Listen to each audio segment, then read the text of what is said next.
Atenção! Começa agora uma teleaula de História do Ensino Médio. Você vai assistir a teleaula de número 19. Bons estudos!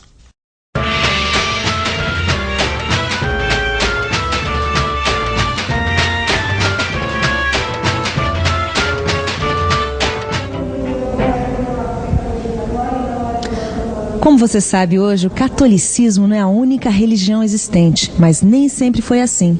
Durante toda a Idade Média, a Igreja Católica reinou sozinha na Europa. E não havia um só rei com mais poder e riqueza.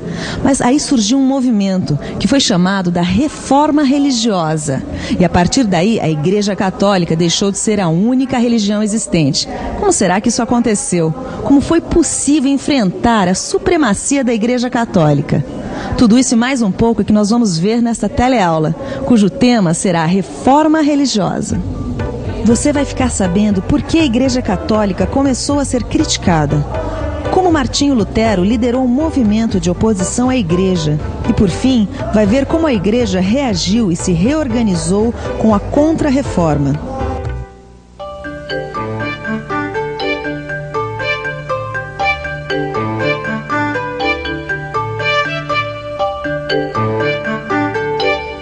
Antes da gente começar a falar sobre a reforma religiosa em si, vamos tentar entender o que estava acontecendo na Europa naquele momento. Como você já viu em outras teleaulas, durante toda a Idade Média, a maior parte da Europa esteve dividida em feudos. Os feudos eram pequenos núcleos econômicos autossuficientes e governados pelos senhores feudais. Ou seja, cada feudo tinha seus costumes próprios, suas leis específicas. Mas apesar de todas essas diferenças, uma coisa os feudos tinham em comum: o cristianismo. Todos acreditavam nos mesmos princípios religiosos e a autoridade divina do Papa era reconhecida por todos. Isso dava à Igreja um poder que ninguém mais teve durante toda a Idade Média. Mas o tempo não para e a história continua em movimento. E um dia essa situação mudou.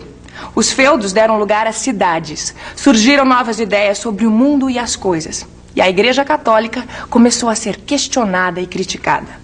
Começava ali o fim da supremacia da Igreja na Europa. Mas por que será que os europeus estavam tão descontentes com a Igreja? O que movia esse sentimento? O pão vai converter-se na... Essas pessoas acabaram de assistir uma missa católica. Será que para elas a igreja deve se preocupar apenas com as questões religiosas ou deve se envolver também com outros assuntos, como por exemplo com a política? Eu acho que deve se preocupar mais com a religiosa, né? Mais com a questão religiosa, eu acho. É só a religião não se envolver nunca com a política. Como você pode perceber, para esses católicos, o papel da igreja deve ser exclusivamente religioso. Era mais ou menos assim que há 500 anos atrás os europeus pensavam. Só que naquela época, a igreja não estava exclusivamente voltada para a questão da fé. Alemanha, segunda metade do século XV.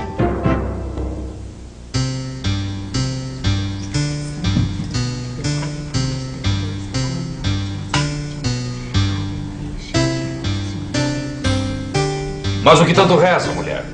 Alguém tem que rezar, não é? Se a gente for ficar esperando pelos papas, Deus que me livre. Os papas. Esse já nem sabe mais o que é rezar. É só ouro, terras, riquezas. Deus que me perdoe, mas as histórias que chegam de Roma... E pra completar, você não sabe da última. Louvado seja nosso Senhor Jesus Cristo. A igreja ainda quer mais dinheiro. Você pode se preparar, porque os impostos que vêm por aí... Ave Maria, cheia de graça, Senhor, e convosco, bendito sois vós entre as mulheres, e bendito o fruto de vosso ventre, Jesus. Mas eu tenho fé que isso ainda há de mudar. Ainda há de aparecer alguém que vai nos ajudar, que vai pôr um ponto final nesses absurdos da igreja. O descontentamento com a atuação da Igreja era mesmo geral por toda a Europa. Mas havia um país onde essa insatisfação era ainda maior: a Alemanha. E foi nesse país que surgiu uma das primeiras pessoas que questionou e criticou a Igreja. Seu nome, Martinho Lutero. Lutero foi um monge alemão, um estudioso que conhecia profundamente a Bíblia. A discordância de Lutero com relação à Igreja Católica começou depois de uma viagem que ele fez a Roma, onde teve a oportunidade de conhecer o Vaticano. Vaticano, Itália. E aí, moçada, tudo em cima? Hoje eu conheci o Vaticano, a sede da Igreja Católica. Não dá para descrever o tanto que tem de ouro e de obras de arte por aqui. É muita riqueza, mas muita riqueza mesmo. Esse passeio pelo Vaticano até me fez pensar uma coisa que eu nunca tinha pensado antes. Não é estranho uma igreja, que a princípio devia estar preocupada com a religião, ter tanto ouro, tanto poder? Olha, Vicente, eu vou dizer uma coisa. Se é estranho ou não, eu não sei. Agora, que a beleza do Vaticano é fora de série, isso eu não tenho a menor dúvida. Ah, lógico, mas isso ninguém tem dúvida. Lutero também achou o Vaticano muito bonito. O problema não era esse, Gil. O problema é que o povo europeu nessa época estava passando por muitas dificuldades. Parecia que não estava sensibilizado com esses problemas. E foi justamente por causa do descaso da igreja com a miséria que Martinho Lutero ficou chocado com aquela riqueza que ele viu dentro do Vaticano, entendeu? E aí, o que ele fez? E o Lutero aqui jogou pesado, viu? Ele voltou para a Alemanha e começou a defender que a única salvação era a fé. Mas a fé baseada nas Sagradas Escrituras e com um detalhe, sem a intervenção da igreja. Olha só. A igreja, como era de se esperar, não gostou nada das ideias de Lutero, mas continuava buscando mais riquezas. Em 1517, o Papa Leão X teve uma ideia que realmente chocou muita gente. Leão X propôs a troca das penitências pelos pecados cometidos por pagamentos, chamados indulgências. Traduzindo, em vez de rezar para se penitenciar de seus pecados, os fiéis poderiam pagar para se livrar deles. Essas medidas deixavam cada vez mais claro o caráter comercial das ações da igreja. E é claro que essa ideia foi duramente criticada, principalmente por Martinho Lutero. Alemanha, 1517. Depois da proposta do Papa de comercializar o perdão, Martinho Lutero fixa suas 95 proposições atacando a igreja. Suas ideias são bem aceitas entre os alemães, mas muita gente se opõe a desordens e quebra-quebra. 3 anos depois, em 1520, o Papa pede que Lutero se retrate.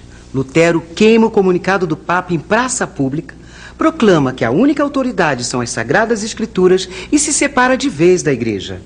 1 ano depois, em 1521, Lutero é condenado pela igreja e se esconde num castelo onde traduz a Bíblia para o alemão moderno.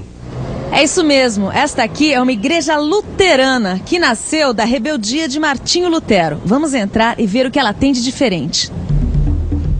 A primeira coisa que já chama a atenção é a ausência das imagens da Virgem Maria e dos santos católicos. Para Lutero, eles não deveriam mais ser venerados.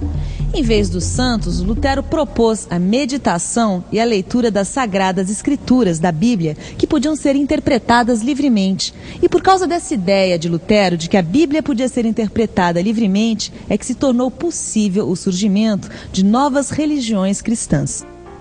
Mas Lutero propôs mais inovações. Ele reduziu os sacramentos, fez com que a missa fosse rezada na língua local de cada país e não mais em latim, e defendeu a ideia de que a igreja deveria renunciar a todos os bens materiais, que seriam divididos pelos fiéis. E além disso, ele propôs o fim do celibato para os pastores. As ideias de Lutero tiveram sucesso imediato na Alemanha, onde a nobreza e o alto clero se apossaram rapidamente das terras da igreja. É claro que os protestantes, nome pelo qual os seguidores de Lutero ficaram conhecidos, encontraram muitas resistências. E a guerra civil foi inevitável, uma guerra que se estendeu por 20 anos. Mas, finalmente, em 1555, os protestantes conseguiram a liberdade de culto. Rompia-se definitivamente a unidade da Igreja de Roma. Mas e o resto da Europa? Será que era só na Alemanha que o movimento dos protestantes crescia? Não, não era não. E em pouco tempo, o movimento reformista alemão se estendeu por praticamente toda a Europa. Principalmente na Suécia, Noruega, Suíça e Inglaterra, onde o movimento protestante realmente ganhou força e conseguiu derrotar a supremacia da Igreja Católica.